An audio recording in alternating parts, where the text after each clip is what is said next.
Hello friends, welcome back to my channel. হ্যাঁ, আমার হাতে মুড়ি, আর আমি আজকে চলে এসেছি মুড়ির মেলাতে। এটা বাঁকুড়ার ক্যানজাকুড়াতে।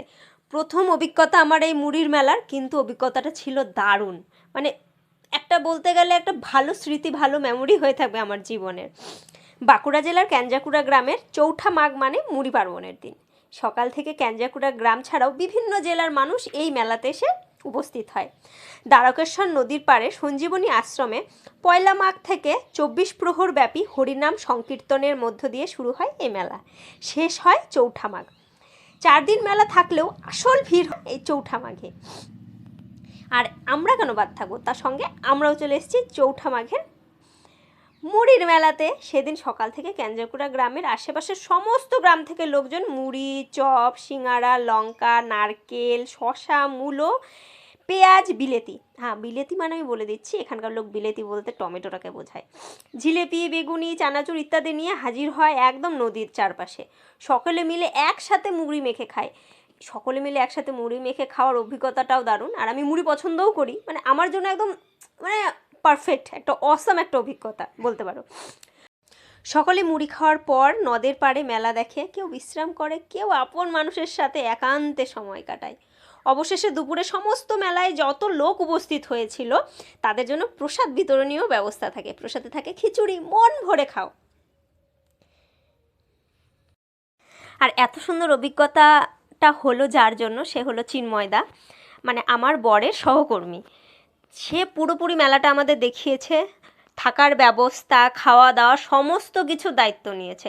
এত ভালো করে আমাদের জিনিসটাকে অভিজ্ঞতার সম্মুখীন করালো যে আমরা তার কাছে চিরকৃতজ্ঞ। প্রচুর মেলা দেখেছি, কিন্তু এত ভিড় আমি ফার্স্ট টাইম দেখলাম। অনেকে আবার নদীতে এসে স্নান করছে, স্নান করে ঠোরে তারপরে সকলে মিলে মুড়ি খাচ্ছে মাখিয়ে। মানে একটা অসম জিনিস আমি দেখলাম, খুব ভালো লাগলো আমার।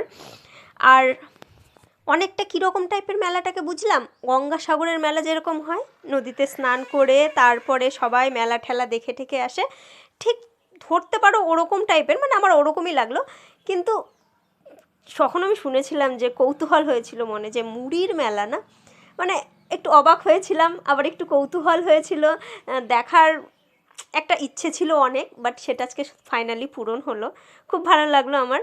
আর ভিড় মানে প্রথমের দিকে ঢুকছিলাম তখন বেশ লোকজন কমও ছিল। আমরা যখনকার নদীর ধারেও গেলাম তখনও লোক অনেকটাই কম ছিল, কিন্তু যখন সময় আস্তে আস্তে পেরোচ্ছে, সময় আস্তে আস্তে বাড়ছে, ভিড়ে শেষের দিকে আমরা যখনকার মেলা থেকে বেরাচ্ছিলাম, পুরো মেলা দেখে ঠেকে বেরানোই মুশকিল হয়ে গেছিলো, এত ভিড়। গোটা রাস্তা, পুরো রাস্তাটা ছিল 1.5 কিলোমিটার জুড়ে সেই মেলায়, মানে ক্যানজাকুড়া বাস স্টপিস থেকে মেলাটার দূরত্ব 1.5 থেকে 2 কিলোমিটার হয়ে যাবে। পুরো রাস্তা ভর্তি লোক, অতটা টুকুনা রাস্তাটা আসতেই আমাদের টাইম লেগে গিয়েছিলো 1.5-2 কিলোমিটারের টাইম লেগেছিলো মিনিমাম 1 ঘন্টা। সুন্দর অভিজ্ঞতার সম্মুখীন হলাম, আর তোমাদেরকেও সেই অভিজ্ঞতাটার কিছু কিছু স্মৃতি ফোনের মধ্যে ক্যাপচার করেছিলাম, তোমাদের সামনে তুলে ধরলাম। তোমরাও মেলাটাকে দেখো সুন্দর করে, কিভাবে সকলে মিলে মুড়ি খাচ্ছে, সকলে মিলে কীভাবে আনন্দ করছে। আর এভাবেই আমাদের বাঙালিদের ঐতিহ্য আগিয়ে নিয়ে যাচ্ছে।